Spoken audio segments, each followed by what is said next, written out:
एक थी वो नगर वधु, सीधे बोलिए वेश्या थी। तो उसको बुद्ध का एक भिक्षु मिल गया और वो बड़े ऊंचे दर्जे की वो सुंदरी थी।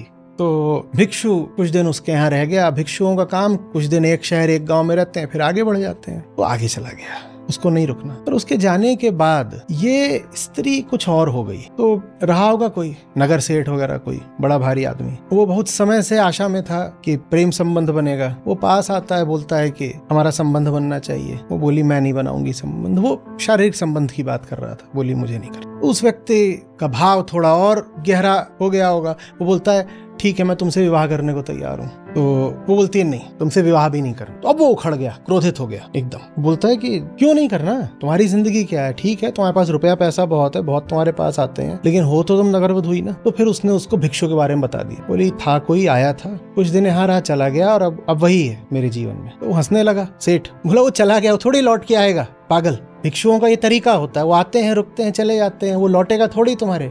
बोलती नहीं वही पति है मेरा, वही पति। वो और हंसने लगा। बोले कौन सा पति, कैसा पति? वो पति है तो उसको बुलाओ। बोली बुलाने की कोई बात नहीं, वो कहीं गया ही नहीं, वो यही है। तो अब उसे क्रोध आ गया, हंसी गायब। पागल हो गई है, जितना पैसा चाहती है दूंगा, मेरी पत्नी बन के रहेगी, रानी की तरह ठाठ में रहेगी, क्या वो किसी भिक्षु के लिए तू पागल हुई जा रही है? तो वो जवाब देती, बोलती है कि मुझे उसकी वेश्या होकर भी रहना पसंद है, तुम्हारी पत्नी बनने की अपेक्षा। Better his keep than your wife.